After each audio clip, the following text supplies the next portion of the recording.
સરસ મજાનું ગોળ રાઉન્ડ કર્યા પછી મિડલમાં આડી લીટી કરવાની.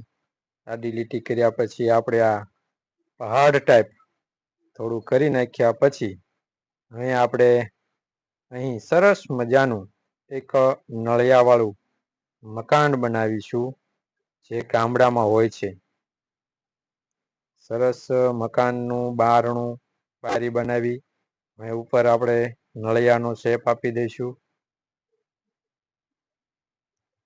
આ નળિયા એ આપણે ગામડાની ભાષા છે અને એને આપણે પેન્સિલના આર્ટ વડે સુંદર મજાનું દેખાય બારણું, એટલા માટે એને પેન્સિલનો શેપ આપી દઈશું.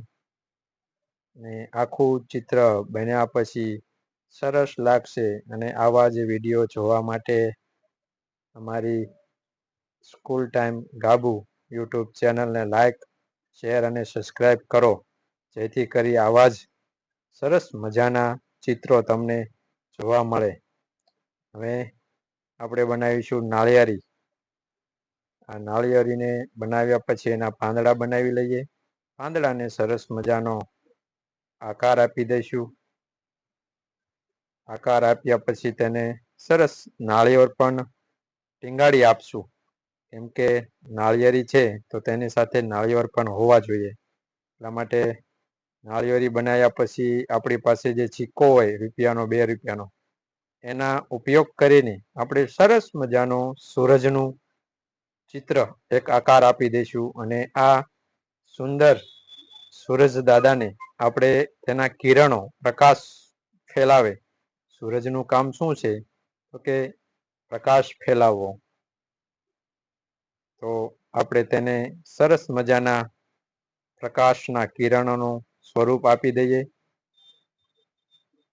પેન્સિલના મદદથી.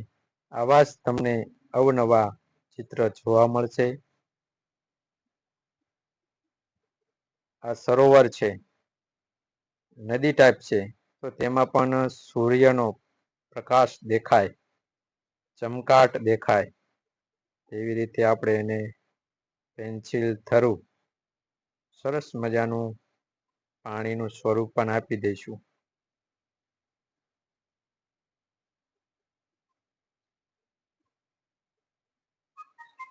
આ આપણે જે ઘાસ બનાવ્યું છે તેને પણ પેન્સિલ વડે થોડું ઘાટો આકાર આપી દઈશું, ફણસાયા ટાઈપ, જેથી કરી આપણા જે ચિત્ર છે તેનો વધુ લુક સારો બને. અને આ જે ઢાળ આપ્યો હતો તેમાં આપણે થોડા પથ્થર પણ બનાવી લઈએ અને પથ્થરની અંદર થોડુંક ઘાસ ઉગાડી દઈએ. સરસ મજાનું ઘાસ ઉગાડ્યા પછી એ આપણે સરોવર હતું તેની અંદર નાની અમથી એક નાવડી પણ બનાવી લઈએ. નાવડી છે તો તેની અંદર નાવડીને ચલાવવા વાળો વ્યક્તિ પણ હોય, નાવિક. અને ઉડતા પક્ષીઓ બનાવી લઈએ. સાથે સાથે વરસાદી વાતાવરણ હોવાથી વાદળ પણ બનાવી લઈએ. અને જે આપણે આ સૂર્ય બનાવ્યા છે, સૂર્યાસ્તને બનાવ્યા છે, એને સરસ મજાનો પ્રકાશિત કરી દઈએ.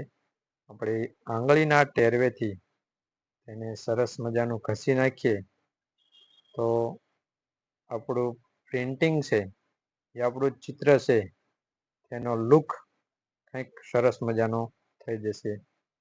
Thank you.